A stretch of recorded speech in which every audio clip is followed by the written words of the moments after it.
안녕하십니까 성도 여러분. 오늘 다시 에스라의 나무 강단이 제공하는 시편 연구를 계속하겠습니다. 오늘은 제 11과입니다 상당히 많이 우리가 공부를 했죠. 앞으로 11, 12, 13과까지 하면 이번 기 시편 연구가 끝이 나겠습니다. 오늘 11과는 제목이 시온의 하나님을 찬양하며입니다. 시온의 하나님을 찬양하며, 시온의 노래를 우리가 오늘 공부하는 것입니다. 기억절은 시편 84편 2절입니다. 내 영혼이 여호와의 궁정을 사모하여 쇠약하며 내 마음과 육체가 살아계시는 하나님께 부르짖나이다. 여호와의 궁정, 여호와께서는 왕이시니까 그 궁정에 계시는 그분을 향하여 사모하는 마음이 강렬해서 쇠약해지고 내 마음과 육체가 하나님께 부르짖나이다 라는 내용을 담고 있는 시편 84편 2절의 말씀입니다. 오늘 우리가 공부할 내용의 그 대상은 이 산입니다. 이것이 오늘날의 시온산의 모습이에요. 옛날에는 이렇게 산이었지만은 지금은 다 이렇게 개발되고 예루살렘 도시의 일부로서 약간 높은 지대에 있긴 하지만 매우 이렇게 낮아지고 많은 건물들이 서 있습니다. 이 건물들은 그 안이에요. 예루살렘 안에 있는 부분인데, 이거는 아마 돌미션이라고 하는 마리아가 잠들었던 곳을 기념하는 것이고, 이거 넘어가면 구도성 예루살렘이 있는 시온성입니다. 시온성은 구도성의 남쪽 서쪽에 위치해 있습니다. 오늘 공부하는 시온의 노래는, 이 시온의 노래는 시온의 아름다움과 그 거룩한 산에서 통치하시는 주님의 주권을 찬양하는 기쁨의 찬송입니다. 이걸 일컬어서 우리가 시온의 노래라 이렇게 말합니다. 시온의 노래, 시온의 노래라고 하는 시온의 소리라고 하는 합창단 이름도 있죠. 이 시편들은 주로 성전의 은총을 찬양하고 다른 시편에서 볼 수 있는 성소에 대한 사랑을 표현합니다. 이 시온이 그렇게 유명한 것은 시온에 하나님이 계신데, 하나님 어디 계시냐? 시온산을 중심으로 하는 거기에 세워진 성전에 계시는 하나님을 찬양하는 것이 시온산을 찬양하는 노래로 표현되는 것입니다. 이 시편의 대부분은 성전 악사, 역대상에 보면 성전에서 음악을 담당한 악사들이 많이 있었는데, 그 악사들과 또 성전 문지기로 주로 활동한 사람들이 누구냐 하면 고라자손이었어요. 바로 주님의 집에 은총을 직접 경험한 고라자손이 지은 노래들이 시온의 노래의 상당한 부분을 차지하고 있습니다. 시온은 하나님의 백성 가운데 살아계신 그분의 임재를 상징합니다. 시온산에 흙이나 나무가 중요한 게 아니에요. 거기에서 임재하시는, 또 그 성전에 계시는 하나님이 거룩하시기 때문에 그 시온산이 거룩하게 된 것입니다. 임재를 상징합니다. 이스라엘 백성이 하나님의 택하신 백성인 것처럼, 이스라엘 백성이 하나님 택하신 백성이잖아요. 시온은 하나님의 택하신 산입니다. 시편 78편 87편에 보면 나와요. 그분은 시온에서 통치하시오. 시편 99편. 시온에 터전을 두셨습니다. 시편 87편. 시온이 많이 나옵니다. 이 모든 것들을 우리가 통틀어서 뭐라고 하냐면 시온의 노래라, The Songs of Zion 이렇게 표현합니다. 그 시온의 노래들을 다 공부할 수 없지만 오늘 좀 뽑아서 중요한 부분 5개의 시편을 함께 노래하려고 합니다. 시온의 노래들. 첫째는 시편 84편, 오늘 기억절을 포함하고 있는 장이죠. 주의 성전에서의 한 날이 다른 첫날보다 낫다. 왜 그래요? 날짜가 24시간 똑같은데 성전에 있는 하루가 너무 귀하다. 하나님과 함께 있으므로 다른 날의 첫날보다 더 귀하다. 이제 그런 시인의 노래입니다. 그 다음에 시편 122편은 예루살렘의 평화를 위한 기도예요. 예루살렘이 왜 중요하냐면 거기에 시온산이 있고 시온산에 하나님 성전이 있기 때문입니다. 그래서 시온을, 예루살렘을 향한 평화를 기도하는 노래가 있습니다. 그 다음 87편은 시온, 즉 열방의 본향으로서의 시온이에요. 모든 사람이 시온에서 나온다고 표현합니다. 시온이 근원지라고 표현합니다. 열국의 열방의 본향이 시온이에요. 그 다음에 시편 46편은 시온의 안전과 평화, 샬롬, 샬롬, 여기도 샬롬, 여기도 샬롬을 노래합니다. 시온과 예루살렘과 성전은 샬롬의 장소입니다. 시온의 안정과 평화. 그 다음에 125편 마지막으로 하나 더 합니다. 요동하지 않는 시온산, 마운트 자이언. 아까 보셨죠? 시온산이에요. 원래 산입니다. 다윗이 그 산을 정복하고 난 다음에 그 산 이름을 다윗성이라고 불렀습니다. 그러니까 다윗성은 시온산이요, 시온산은 예루살렘의 일부요, 예루살렘은 성전이 있고 성전에 하나님이 계시므로 시온은 예루살렘이고 예루살렘은 시온이고 시온은 성전이고 성전에 계신 하나님을 찬양한 시가 시온의 노래들인 것입니다.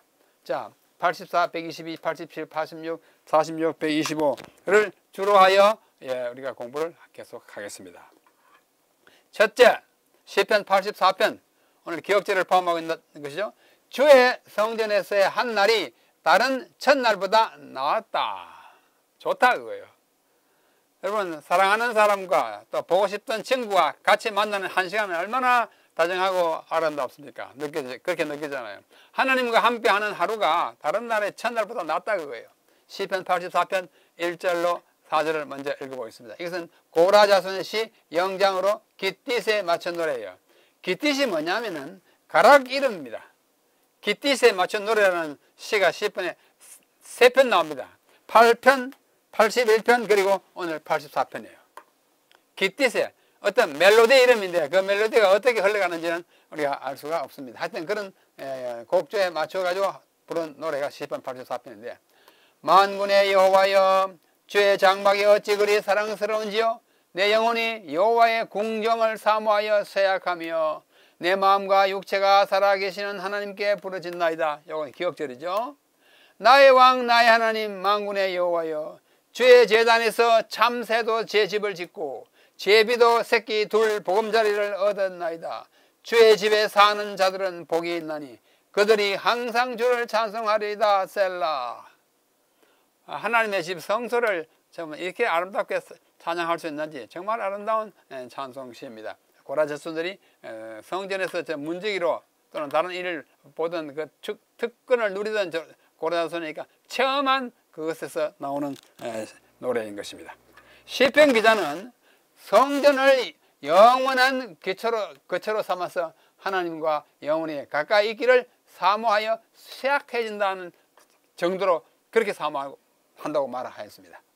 하나님의 생생한 임재는 성전을 특별한 장소로 만듭니다.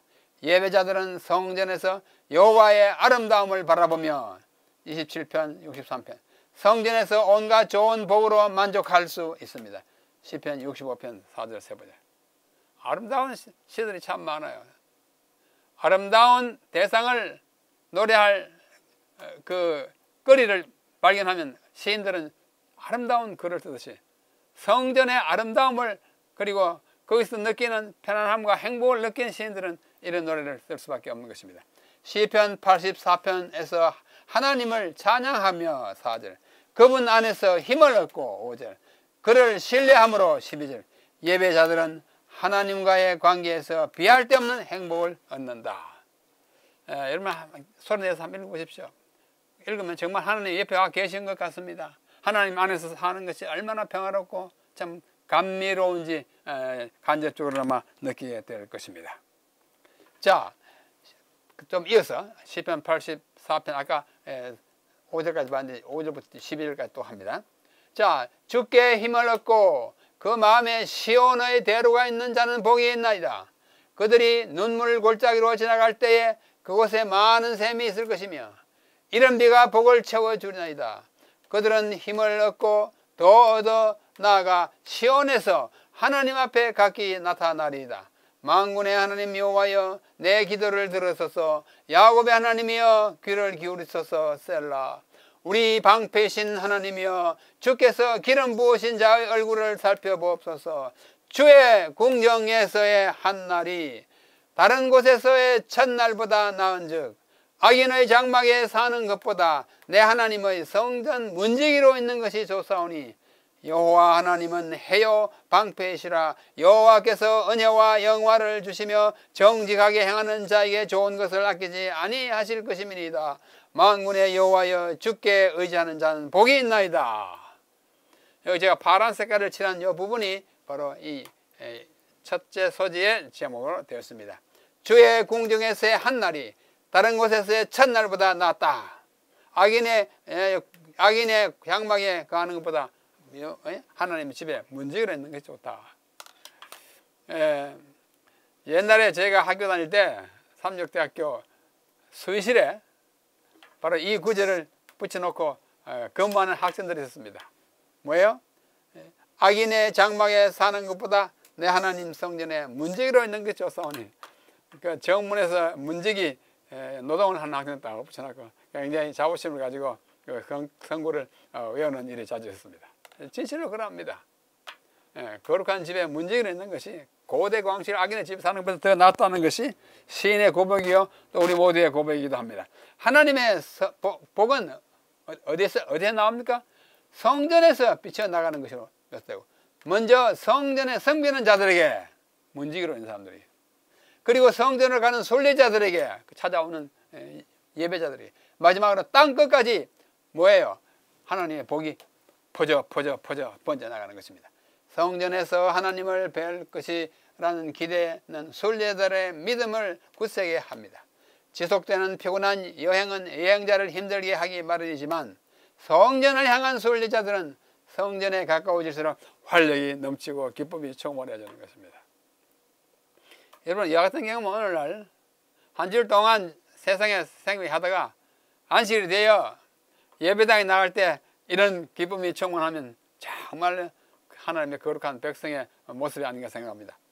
성전에서 멀리 떠나 있을 때에도 하나님의 자녀는 주님의 성전에 들어가는 의인의 특징인 주님 앞에 합당한 삶을 사는 것으로 하나님의 성전의 축복을 지니고 다니는 거예요. 내가 하나님께 가까이 있다, 하나님 지금도 나와 함께 계신다는 그 의식이 있으면 멀리서도 축복을 누리면서 살아가는 것을 시편 84편은 우리에게 보여주고 있습니다. 여기 교회정한 9권에 이런 말씀이 있어요.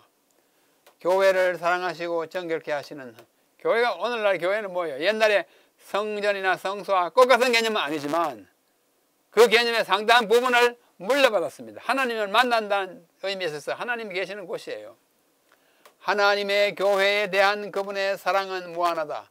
그분의 유업에 대한 그분의 돌보심은 중단이 없다. 그분께서는 교회의 정결, 교회의 현재와 영원한 유익을 위하여 반드시 필요한 것 외에는 어떤 고난도 교회에 들어오도록 허용하지 않으신다. 그분께서는 지상 봉사의 처음과 마지막에 성전을 정결케 하신 것처럼 당신의 교회를 정결케 하실 것이다. 하나님이 백성을 만나시는 예배 장소로서의 교회는, 그리고 어떤 물리적인 위치뿐만 아니라 하나님이 당신의 자녀들을 만나는 그 만남의 장소는 하나님께서 실제로 임재하는 장소이고, 하나님이 고귀하게 보시고 마치 성전을 정결케 한 것처럼 항상 깨끗하게 유지하시기를 원하시는 곳이기도 합니다. 그러므로 불필요한 고난을 결코 허락하지 않으세요. 꼭 필요해서 무엇이 필요하다고 하여 허락하시면 딱 피할 길을 주시고 주께서 그 모든 것을 해결해 주시는 또 비결을 우리에게 보여주신 것입니다. 자, 이상으로서 84장 시온의 노래를 일단 뒤로 하고, 둘째는 122편입니다. 예루살렘의 평화를 위한 기도예요. 기도의 시입니다. 참 아름다운 시예요. 먼저 시편 122편 1절로 5절을 먼저 읽겠습니다. 다윗의 시입니다. 곧 성전에 올라가는 노래입니다. 앞에서 배웠습니다. 성전에 올라가는 노래가 시편에 15개 있어요. 120편부터 134편까지. 그 중에 세 번째 120, 121, 122편 이것이 성전에 올라가는 노래입니다. 사람이 내게 말하기를 여호와의 집에 올라가자 할 때에 내가 기뻐하였도다. 아, 기쁘지요. 안식일에 교회 가자 하면 기뻐야 합니다. 예루살렘아, 우리 발이 내 성문 안에 섰도다. 예루살렘아, 너는 잘 짜여진 성읍과 같이 건설되었도다. 지파들 곧 여호와의 지파들이 여호와의 이름에 감사하리고 이스라엘의 전례대로 그리로 올라가는도다. 어디에요? 예루살렘으로. 왜? 성전에 있기 때문입니다. 거기에 심판의 보좌를 두셨으니 곧 다윗의 집의 보좌로다. 다윗 집의 보좌가 거기 있습니다. 거기서 이제 이 유다 왕국이 이제 시작되지 않습니까? 참 아름다운 예루살렘에 대한 이야기, 예루살렘의 평화를 기구하는 노래 시인 것입니다. 시편 122편은 방금 그 일부를 보았는데요. 예루살렘에 도착한 순리자들의 기쁨과 설렘을 표현하고 있습니다. 1년에 3번씩 신명기 16장 10절을 보면 1년에 3번씩 먼 곳에 있는 사람들이 다 예루살렘 올라와서 머물고 갑니다. 예루살렘에 와서 하나님을 뵙고 힘을 얻어가지고 돌아가요. 하나님을 뵙는다는 그 기쁨과 그 마음의 설렘 가득 차가지고 예루살렘 올라가면 가자 할 때 우리가 기뻤다 하는 그 찬미가 저절로 나오는 것입니다. 예루살렘 순례는 하나님의 백성이 과거로부터 오늘까지 베푸신 하나님의 선하심을 경배하기 위해 1년에 3차례씩 모이는 기쁜 날이었어요. 아시죠? 무교절 6월절, 그 다음에 7.7절, 그 다음에 마지막 티슈리 월에 있었던 초실절, 초실절 아니고 초막절을 위해서 올라오던 3번의 순례를 이야기하는 것입니다. 예루살렘은 이스라엘의 전례 또는 증거, 뉴 킹스의 테스티모니 오브 이스라엘, 이스라엘의 증거가 있는 것이고 심판의 보좌가 있는 민족 생활의 중심이었어요.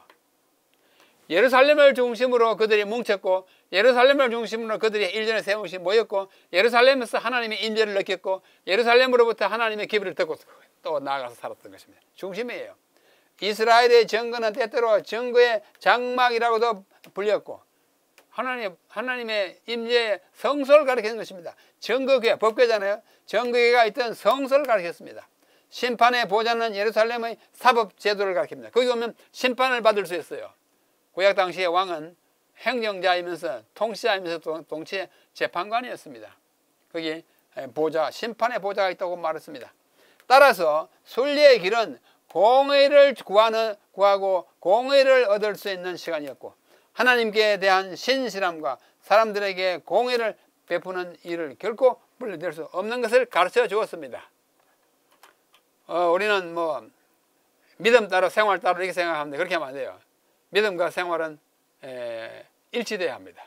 하나님께 우리가 신실하듯이 우리 내 형제 자매에게도 신실해야 하는 것입니다. 이와 같은 하나님께 심판받으러 오는 곳이니까 형제들에게 잘못한 것은 다 어떻게 벌을 받을 수 있게 되는 것입니다. 그와 같은 것을 확인해 주는 것이 예루살렘이고 그리고 올라가는 노래를 부른 것이 시편 122편 노래인 것입니다. 자, 여기 예루살렘 구도성의 지도입니다.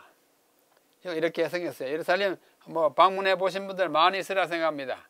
오늘날 예루살렘의 이 구도성은 저쪽에 신도시 있고 이쪽에 감람산이 있는데 기드론 골짜기가 흘러가고요. 이 구도성에는 문이 8개 있습니다. 남쪽에 2개예요. 시온문, 그 다음에 분문, 그 다음에 황금문, 그 다음에 사자문, 여기는 헤롯문, 그 다음에 다메섹문, 여기는 세문, 여기는 여빠문이 있어요. 이 중에 북쪽, 서쪽, 북서쪽 이 코너, 이 구성에 가보면 아주 재미있는 벽판이 붙어 있습니다. 자, 문을 제가 썼습니다. 여기가 시온문이에요. 왜냐하면 여기가 시온산이기 때문에 원래 시온산은 여기에요. 아까 본 시온산이 바로 여기 있습니다. 여기는 분문입니다. 분이 이게 이제 똥부자잖아요. 덩게이트예요. 이때 생활 뭐 오염된 못쓰레기를 내가 갖다 버리는 문이에요. 황금문, 그다음 사자문, 헤롯문, 다메섹, 1 가면 다메섹이 있기 때문에 다메섹문이고 1이 가면 여빠가 있기 때문에 여빠문이고 여기에 새롭게 생긴 문이 세 문이 있어요. 바로 여기 구석지에 제가 어느 날 예루살렘 거리를 제가 예루살렘에 머무는 한 달 동안 오래전에 예루살렘 구석구석을 다 살펴보고 있습니다. 하루는 이 코너에 여기 이렇게 갔더니 벽에 이런 것이 붙어 있습니다. 붙어 있어요. 아하, 딱 보니까 뭐요? 시엘 하마울렛, 다윗의 시 성전에 올라가는 노래하고 쭉 써있어요. 예루살렘, 예루살렘, 예루살렘, 샬롬, 샬롬, 샬롬. 아하, 시편 122편이라는 것을 알 수 있어요. 이것은 성전에 올라가는 노래인데 그 중에 하나인데 예루살렘을 위한 평화를 샬롬을 노래. 샬롬이 3번 나옵니다. 샬롬, 샬롬. 예루살렘도 3번 나와요. 예루살렘 구도성의 북서쪽 외벽에 붙어있는 돌로 새겨진 성구입니다. 이것을 우리말로 다시 한번 읽으면 이렇습니다. 사람이 내게 말하기를 여호와의 집에 올라가자 할 때 내가 기뻐하니라. 예루살렘아 우리 발이 내 성문 안에 있도다. 예루살렘아 너는 잘 짜여진 성벽 같이 건설되었다. 쭉 내려가다가 그죠? 예루살렘을 위하여 평안을 구하라. 예루살렘을 사랑하는 자는 형통하리로다. 내 성 안에는 평안이 있고 내 궁중에는 형통함이 있다. 그렇죠? 내 가운데에 평안이 있을지어다. 여기 예루살렘 여기 예루살렘 한 번 더 있어요. 우리말에는 원문에는 없는 예루살렘. 그것을 위하여 사랑하는 자는 이 대명사를 고유명사를 다시 한번 반복해놔. 번역하는 사람이 더 반복했어요. 그렇지? 원래 예루살렘은 세 분 있고 평안도 세 분 있습니다. 아름다운 시예요. 예루살렘을 얼마나 사랑하는지 알 수 있습니다. 예루살렘의 평화를 위해 기도하는 것은 그 도성과 주민들에게 하나님의 복을 받게 하는 것이고 또 그를 찾아오는 예배자들 사이에 평화가 있게 하며 그들을 하나로 연합하게 하는 것입니다. 8절에 보면 다 그렇게 평안을 누리게 하자고 그랬어요. 예루살렘은 하나님과 그분의 백성 그리고 그분의 자녀들 사이에 평화가 있을 때 평화의 도성이 될 수 있습니다.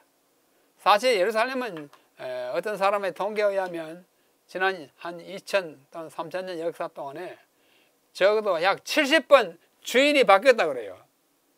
싸움해가지고 차지했다가 뺏기고 사이다 뺏기고 이쪽 오고 저쪽 오고 막 해가지고 평화의 도성을 위해서 평화를 기원할 필요가 있는 것은 그 평화의 도성에 너무나 전쟁이 많기 때문이에요. 불안하기 때문이에요. 오늘날 또 예루살렘은 어떻게 됐습니까? 유대교와 그리스도교와 또 이슬람교가 다 한데 좋게 말하면 공존 또 실상은 서로 긴장관계에 있는 것입니다. 평화가 있어야 평화가 될 수 있어요. 따라서 예루살렘의 평화를 위한 기도는 하나님과 그분의 백성 그리고 백성들 서로가 평화롭게 살도록 호소하는 것입니다. 예루살렘에 평안할 때 백성들은 번영할 것입니다. 시편이 그렇게 노래하고 있습니다. 여기 정로의 계단이라는 글에 보면 참 아름다운 문구가 있습니다. 손을 내밀어 붙잡기만 하면 되는 마음의 평안. 세상에 이런 평안이 있으면 얼마나 쉽게 우리 구할 수 있겠습니까? 그대들이 사모하는 바는 평안 곧 마음속에 하늘의 용서와 평화와 사랑을 얻는 것이다. 이것은 돈으로 살 수 없고 지력으로도 얻을 수 없고 지혜로도 구할 수 없나니 그대 자신의 노력으로는 그것을 도무지 얻기를 바랄 수 없는 것이다. 진정한 평안은 우리 스스로 되는 것이 아니에요. 그러나 하나님께서는 이것을 돈 없이 값 없이 선물로 제공하신다. 만일 그대들이 손을 내밀어 붙잡기만 하면 그것은 그대들의 것이 된다. 정로의 계단 49페이지. 진정한 평안은 하나님의 평안이에요. 평강의 주예요. 평안의 주입니다. King of Peace. 평화의 왕이에요. 그분과 손을 잡으면 평화가 내 것이라는 것입니다. 그때에 진정한 평화가 오는 것입니다. 자, 122편 거기서 이만큼 하고 세 번째는 시편 87편 시온이 열방의 본향입니다. 본향이라는 말은 고향이랄까 근거지라고 할 수 있겠죠. 시편 87편 1절 2절 그의 터전이 성산에 있으며 성산이 뭐예요? 시온이에요.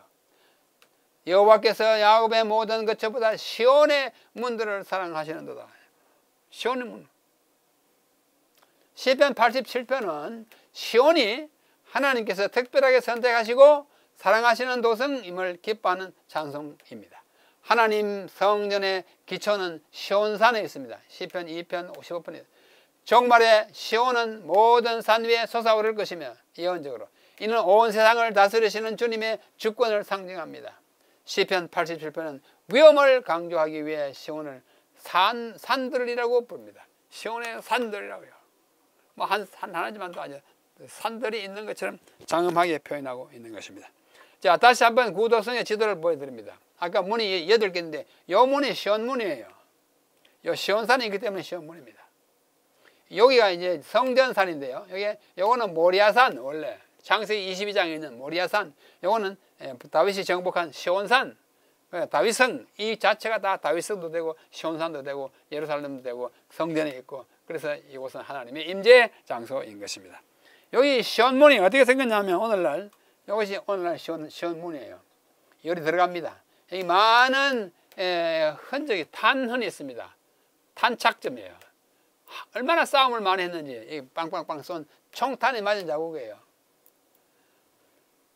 이곳이 바로 평화의 도성의 남쪽 문이에요.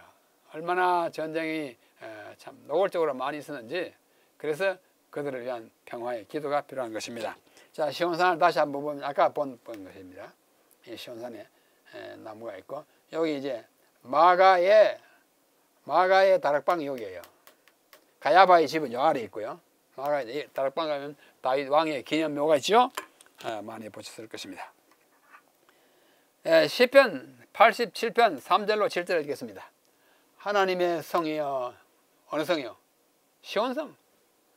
너를 가리켜 영광스럽다 말하는도다 셀라. 나는 라합과 바벨론이 나를 아는 자 중에 있다 말하리라. 라합과 바벨론이 다 이방이잖아요. 그렇죠? 그러나 나를 아는 자 중에 있다 말은 시온과 연관을 맺게 한다 그거예요. 보라, 블레셋과 두로와 구세요. 다 이건 아프리카고 두로, 블레셋은 다 이방이잖아요. 이것들도 거기서 났다. 어디야? 출처가 어디다? 시온에서 났다. 시온이 아니면 아무런 존재도 없다. 그래요.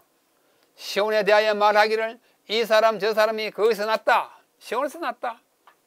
그 말하니 지존자가 친히 시온을 세우리라. 하나님이 세운 시온성에서 모든 민족이 났다 이거예요. 영적인 의미를 강조하는 것입니다. 여호와께서 민족들을 등록하실 때에 그 수를 세시면 이 사람이 거기서 났다. 영적인 의미에 있어서 우리가 다 거듭나서 새로운 생명체로 존재하는 것은 시온에서 나셔서 우리의 구주가 되시는 그분을 통해서라는 뜻입니다. 하시리라. 노래하는 자와 뛰어노는 자들이 말하기를 나의 모든 근원이 네게 있다. 어디에요? 시온에 있다. 그 시의 힘을 아시겠죠? 시온에서 모든 근원이 난다고요. 왜? 거기 구주가 있고 거기 창조주가 사람으로 태어났기 때문입니다. 그래서 시온을 노래하는 거예요. 거기서 돌아가시기 때문입니다. 시온의 영광은 모든 나라를 하나님께로 이끌며 그렇게 하나님 나라의 경계는 온 세계로 확장됩니다.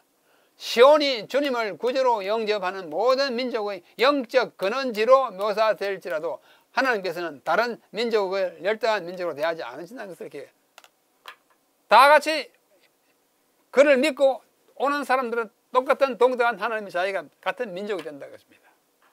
혈통적으로는 많이 빗나간 이방이지만 영적으로 어떻게 해요? 시온을 통하여 온 세상이 한 수도를 이루고 한 민족을 이루는 출신과 근원이 다 시온이다 하는 것을 노래하고 있는 것입니다. 개인의 호적은 그 출생지에 따라 이루어집니다. 뭐 느헤미야 족보가 많이 나오지 않습니까? 또 시편은 열방이 시온에서 태어났다고 3번이나 기록합니다. 아까 얘기했어요. 거기서 났다. 어디야? 두로와 시돈도 거기서 났다. 바벨론도 거기서 났다. 시온아 모든 것이 다 거기서 난다. 그렇게 기록하고 있는데 이는 주께서 그들에게 새로운 정체성을 주시고 시온의 자녀로 태어난 모든 특권을 합법적으로 주신다는 것을 의미합니다. 조금 전에 읽었어요. 시편. 다 시온에서 난다. 다 같이 똑같은 뭐요? 본향을 가진, 시온을 본향으로 가진 하나님의 동등한 백성임을 선포하는 것입니다. 구속적인 의미에서 그렇습니다. 시편 87편은 유대인과 이방인 모두의 구원, 그리스도의 구속 사역을 통해 그들이 한 교회로 연합될 것을 말하고 있습니다. 다 하나가 됐다고 이렇게 골로새서, 갈라디아서, 로마서 말씀하고 있어요. 유대인이나 이방인 내 차이가 없어요. 다 이제 시온 백성이 되는 것입니다. 다 새 예루살렘 백성이 되는 것입니다. 다 천국 백성이 되는 것입니다. 아주 시편의 스케일이 굉장히 큽니다. 시편 87편은. 자, 그 다음에 또 하나의 시 여기 있습니다. 시편 46편 시온의 안정과 평화에 대한 시입니다. 시편 46편은 피난처 하나님을 강조하는 시잖아요. 시편 46편 1절로 7절 하나님은 우리의 피난처시요 힘이시니 환난 중에 만날 큰 도움이시라. 우리가 피할 곳은 회를 면할 곳은 그 피난처를 가는 수밖에 없는데 그 피난처가 누구냐? 우리 하나님이에요.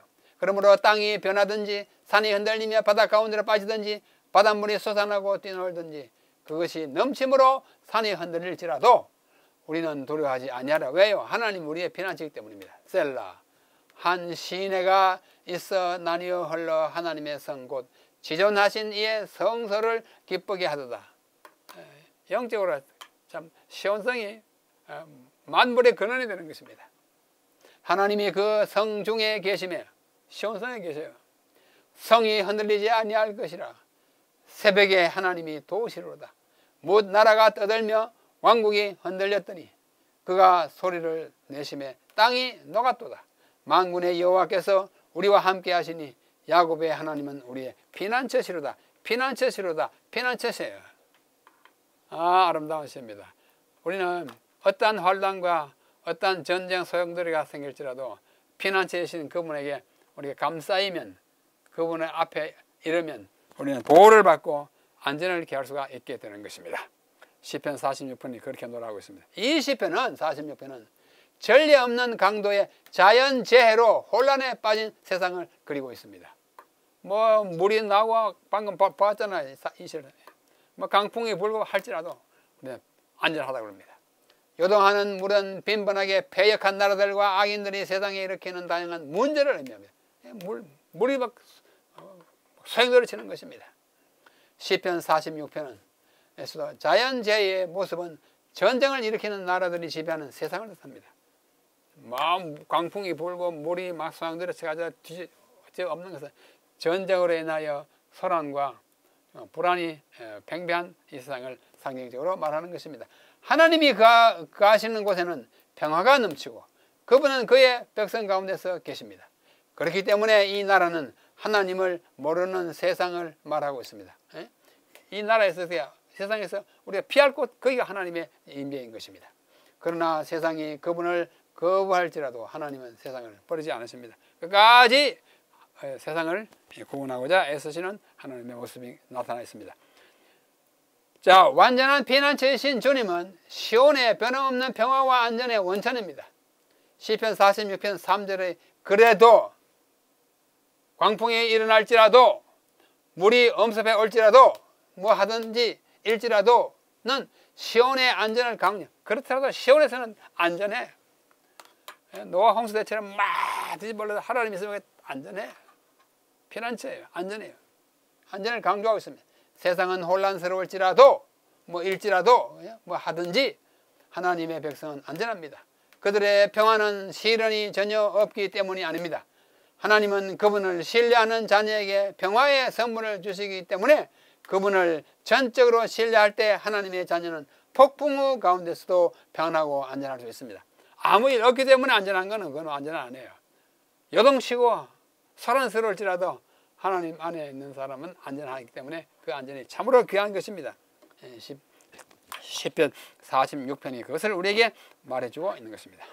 자, 이어서 시편 46편 6절로부터 또 소란스러운 세상을 또 묘사하고 있습니다. 무 나라가 떠들며 왕국이 흔들렸더니 그가 소리를 내심에 땅이 녹았다. 하나님이 딱 진압되는 거예요. 만군의 여호와께서 우리와 함께 하시니 야곱의 하나님은 우리의 피난처시로다. 만군의 여호와께서 우리와 함께 하시니 야곱의 하나님은 우리의 피난처. 똑같아요. 여기에 7절과 11절 똑같습니다. 와서 여호와의 행적을 봐라. 그가 땅을 황무지로 만드셨다. 그가 땅 끝까지 전쟁을 치게 하시고 활을 꺾고 창을 끊고 수레를 불타는다. 이르시기를 너희는 가만히 있어 내가 하나님 됨을 알지어다. 내가 뭇 나라 중에서 높임을 받으리라. 내가 세계 중에서 높임을 받으리라 하시도다. 너는 가만히 있어. 하나님의 백성은 풍랑이고 폭풍이 칠 때 뭐 어떻게 허둥지둥 된다고 안전한 것이 아닙니다. 하나님이 잠잠케 하시는 것을 보라고 말씀하시는 것입니다. 하나님의 종교는 굉장한 종교입니다. 우리가 의지하고 살만한 정말 아주 철벽 같은 방패가 되시는 것입니다. 말씀으로 이 땅을 창조하신 하나님께서 이제 땅을 녹일 듯한 큰 진노로 말씀하십니다. 딱 녹여요. 아주 어떻게 모든 것을 차단하고 딱 정지시킵니다. 그러나 그가 땅을 녹이는 것은 파괴로 끝나지 않고 재창조로 이어집니다. 하나님께서 시온에서 땅끝까지 당신의 평화를 널리 펴신다는 사실을 기억하라. 하나님께서는 전쟁을 거치게 하시고 악한 나라들이 세상을 압제하기 위해 사용하던 파괴의 도구들을 소멸시키실 것입니다. 이것이 바로 그리스도인들이 가지는 소망입니다. 이 일은 예수님의 재림 때를 지금 막 세상을 파괴하기 위해서, 벌을 주기 위해서 도구로 사용한 모든 재난이 나중에 딱 아주 일소되는 것입니다. 그야말로 샬롬, 평화가 이 땅에 가득하게 되는 그날이 곧 이르게 될 것입니다. 부자와 선지자는 이렇게 말합니다. 주님은 안식과 평화를 주시는 피난처입니다. 주께서는 그분의 백성을 죄악 세상에서 데리고 가시겠다고 제의하지 않으시고 우리에게 결코 실패함이 없는 피난처를 가리켜 보이십니다. 그분은 피곤하고 근심에 눌린 사람들에게 수고하고 무거운 짐진 자들아 다 내게로 오라 내가 너희를 쉬게 하리라고 초청하십니다. 우리의 염려를 다 주께 맡겨버리고 우리는 하나님 안에서 안식과 평화를 찾을 수 있습니다. 왜냐하면 하나님께서 우리를 돌보시고 계시기 때문입니다. 베드로전서 5장 말씀을 인용하였습니다. 자, 마지막으로 시온의 노래 하나 더 합니다. 시편 125편이에요. 제목은 요동하지 않는 시온산처럼 굳세다. 시편 125편 1절이죠. 여호와를 의지하는 자는 시온산이 흔들리지 아니하고 영원히 있음 같도다. 산들이 예루살렘을 두름과 같이 여호와께서 그의 백성을 지금부터 영원까지 두르시리로다. 뭐 짧으시지만은 정말 시온산이 어떤 산이에요? 시온산이 흔들리지 않아요. 요동하는 산은 아니에요. 작은 산이지만 하나님이 딱 고정시켜 놓은 그 안정된 산, 그처럼 어떻게 해요? 여호와를 의지하는 자는 어떻게 영원히 안정된다는 것을 보증하는 것으로 요동하지 않는 시온산처럼 하나님을 의지하는 백성은 안전하다, 튼튼하다 하는 것을 노래합니다. 주님을 신뢰하는 사람들은 견고함과 능력의 상징인 시온산에 비유됩니다. 예루살렘을 둘러싸고 있는 산들의 장엄한 광경은 시편 기자에게 하나님의 보호가 확실하다고 느껴지게 합니다. 시편 5편, 30편 등등에 보면은 시온산에 산들이 아주 장엄하게 딱 붙어 있는 것을 노래하고 있습니다. 악인들이 다스리는 산들이 바다에 던져지는 것과는 달리 예루살렘이 세워진 시온산의 놀라운 경감은 확고한 신뢰를 주는 것입니다. 악인을 의지하는 자는 뒤에가 바다에 빠지지만 하나님을 의지하는 사람들의 사는 시온산처럼 굳게 요동함이 없다고 말해주고 있는 것입니다. 자, 시편 125편 마지막 부분을 더 읽겠습니다. 악인의 규는 이게 홀, 임금의 지팡이죠. 악인의 규가 의인들의 땅에서는 그 권세를 누리지 못하리니 이는 의인들로 하여금 죄악의 손을 대지 아니하게 함이로다. 여호와여, 선한 자들과 마음이 정직한 자들에게 선대하소서. 자기의 굽은 길로 치우치는 자들은 여호와께서 죄를 범하는 자들과 함께 다니게 하시리로다. 이스라엘에게는 평강이 있을지어다. 이스라엘은 평강이 있을지어다. 시편 125편은 두 부분을 나눕니다. 1절, 2절 앞에 받고 3절로 5절은 여기 여호와를 신뢰한 자들의 경광, 시온산의 경광과 마지막 3, 4, 5절은 여호와의 의로운 심판이 베풀어질 것을 노래하고 있습니다. 하나님의 자녀들은 악인들의 성공으로 낙담할 수 있습니다. 나는 선하게 살도록 하는데 저 악한 사람들은 어떻게 저렇게 잘 사냐 이렇게 낙담할 수 있어요. 그들의 길을 따르고 싶은 유혹을 받을 수 있습니다. 시편 73편에 내가 그거 생각할 때 내가 아주 당혹스러웠다. 아삽의 시가 말하지 않습니까? 사람들은 자신의 선택으로 여전히 죄악에 손을 내밀고 그럴 수 있어요. 자기의 굽은 길로 치우칠 수도 있어요. 주님은 공의로우심으로 회개하지 않는 죄인들과 함께 반영하는 상태에 있는 사람을 심판하실 것입니다. 우리 염려할 거 없어요. 악인의 결과는 딱 정해져 있습니다. 멸망. 의인의 결과는 뭐예요? 지금은 어려워도 주께서 다 보상하시는 것입니다. 하나님의 백성은 시온산에 요동하지 않는 피난처인 것처럼 주님을 향한 믿음과 신뢰 가운데서 요동하지 않아야 합니다. 이해하지 못하는 일 가운데 있을지라도 변함없이 하나님의 선하심을 신뢰해야 합니다. 시온산처럼 우리를 보호하시는 하나님께 감사합시다. 이것이 오늘 여러분들에게 호소를 드리는 것입니다. 자, 실물교훈에 또 이런 말씀이 있습니다. 사람을 신뢰하는 대신 하나님을 의지하라. 각자 읽어 보시길 바랍니다. 우리는 모든 일 하나님을 의지한다는 것을 인식할 필요가 있다. 사람의 힘이나 지혜에 의존하지 않고 하나님의 능력과 하나님의 발에 우리 자신을 맡기는 일이 참으로 필요할 것입니다. 자, 더 깊은 연구를 위하여 오늘 배운 5편의 시온의 노래, 그 외에 또 다른 시온의 노래 있습니다. 시온의 노래는 하나님의 주권적 통치와 새 땅에서 하나님 나라가 회복되리라는 것을 소망을 잃지 않겠다는 뜨거운 결심을 담고 있습니다. 거기서 죽지 않을 특권을 얻을 사람들은 창조력의 경이 구속하시는 사랑의 오매를 결코 사라지지 않을 기쁨으로 명상한다. 하나님을 등한히 하도록 유혹하던 잔인하고 기만적인 원수는 더 이상 없습니다. 모든 능력은 개발되고 재능은 향상되고 지식을 얻는 데 두뇌가 필요해지거나 정령에 소모되는 일이 없고 가장 큰 계획도 실행되고 가장 고상한 포부도 성취되며 가장 높은 희망도 실현될 것이 앞으로 닥칠 시온에서의 우리의 삶이, 새 예루살렘에서의 우리의 삶인 것입니다. 시온을 잊지 않겠다는 다짐은 결코 이 세상을 고향으로 여기지 않고 새하늘과 새 땅을 기다리며 살겠다는 순례자의 변치 않는 맹세입니다. 여러분, 우리가 시온에 한 번도 안 가봤을지라도 시온의 노래를 통해서 우리에게 전해진 시온의 우리의 마음의 고향으로 삼고 그곳을 향하여 그리워하는 가운데 살다가 그 시온, 그 예루살렘이 이 땅에 내려올 때 그 도성의 시민이 다 되어야 할 것입니다. 그렇게 되기를 우리 다 함께 노력합시다. 시온의 노래는 소망 가운데 새하늘과 새 땅을 기대하게 하고 이 땅에서 하나님의 은혜의 대리자가 되도록 힘을 더해 주는 것입니다. 자, 오늘 우리는 5편의 시를 통해서 시온의 노래를 감상했습니다. 성전에서 한 날이 참 좋다, 예루살렘의 샬롬, 열방의 본향 시온, 시온의 안정과 평화, 그 다음 요동하지 않는 이 5편을 통해서 시편에 왜 시온을 그렇게 많이 노래했는지, 그 시온에는 뭐가 있길래 이런 것들을 함께 살펴보게 됐습니다. 오는 한 주간 동안 또 이 시편을 읽으면서 연구하면서 그야말로 내 마음에 시온의 대로가 뚫려 있는 그런 삶을 살게 되기를 바랍니다. 시온의 대로가 우리 마음에 형성된 사람은 그 대로를 통해서 하늘 예루살렘에 들어가게 될 것입니다. 이 축복이 여러분 모두에게 임하기를 간절히 바라면서 오늘 제11과 시편 연구를 여기서 마치겠습니다. 다음 시간까지 안녕히 계십시오.